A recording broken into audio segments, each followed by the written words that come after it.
ญญาอยู่หน้าปีนั้นสัญญาอยู่หน้าปีนั้นเขาคุยกันอยู่ข้างของคอยไอ้สมานคำหวานเจยเจยดมคอยคิดดังพอจะดัง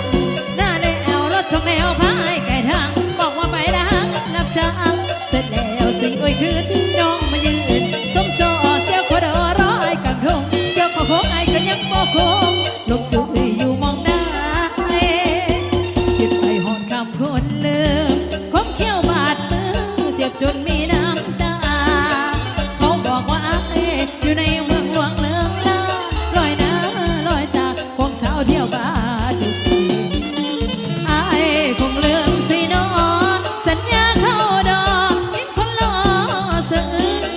นกเกี่ยวเข้าดอรอไอ้พาใจกลับคืนนกเกี่ยวเข้าดอรอไอ้พาใจกลับคืนถ้ามีคนอื่นใจส่งเข้ามาให้รู้ตัว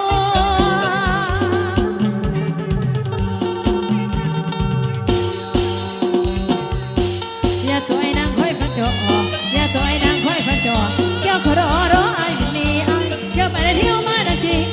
ยันยอมอ่ออยู่บ่หายต้องกลับไปน้ำตาไหลออกตาบ่ต่อมาบ่สมใจแห้งลงไปสิเสียอยู่ใส่หนอลืมห่วงเขาดอกแล้วบ่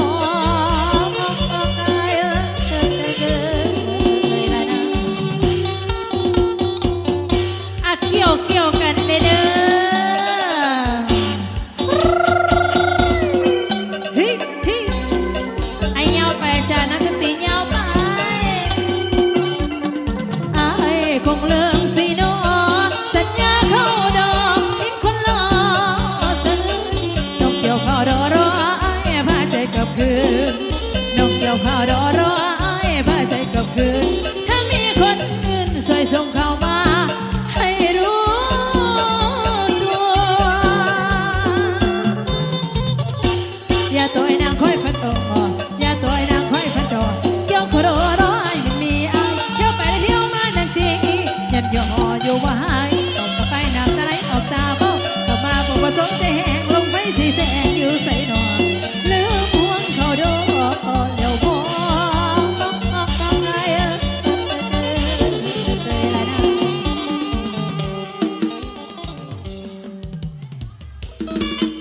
ไอ้ยาวไปนู้นนะเด้อเฮ้เฮ้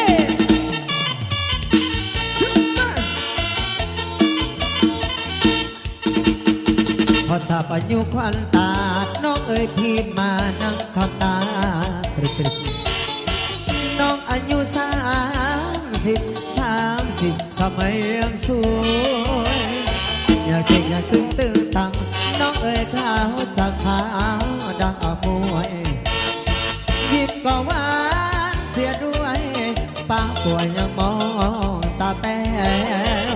โช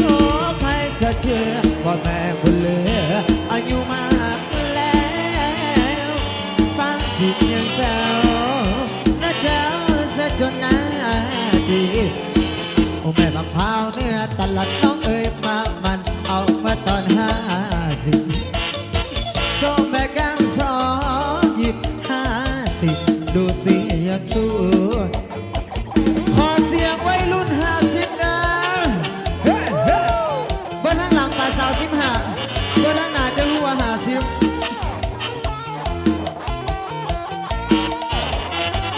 เธอใครจะเชื่อว่าแม่คนเหลืออายุมากแล้ว30ยังเจ้าน่าเจ้าซะจนหน้าจีบโอ้แม่บักพร้าวเนี่ยตลาดน้องเอ๋ยพามันเอามาตอน30